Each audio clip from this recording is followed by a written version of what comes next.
Paano po yan? Naubusan kayong anesthesia? Lahat ang gagawa sa dami nila.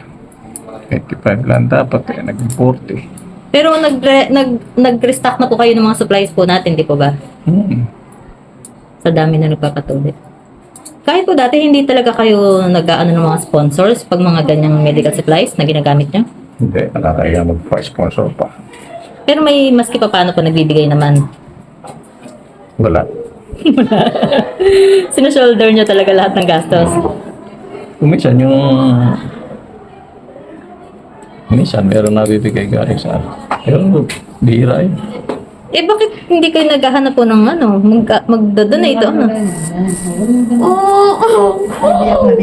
Sa tagal po ninyong Walang umiyak. naglilibre ng opera, as in talaga hindi kayo Hindi, never. hindi kayo nanghingi, pero maski pa paano, may gastos. Lalo na yung mga operation tuloy ko. Nangungumbita ka mga doktor, siyempre. Pagka nangungumbita ka ng mga maraming doktor, siyempre kahit paano.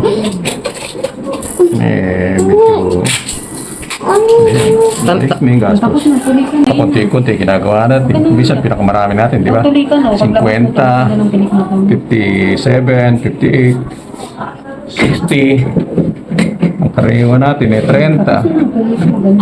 nung nakaraan pong nag-operation tuloy tayo sa isang barangay, naimbitahan lang po kayo nun eh. Tapos may iba pang doktor po ba yun? Wala siyang dalang gamit na sarili. Pinahiram niyo pa. Tatandaan niyo yun, Dok?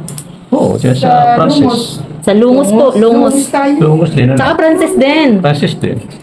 Wala silang sariling gamit. Inject lang pero balik. Pinahiram niyo. Marami kong gamit eh. Good for 30 yung aking. Hindi lang yung gamit, kundi yung gamot na gamit nila, no, Dok?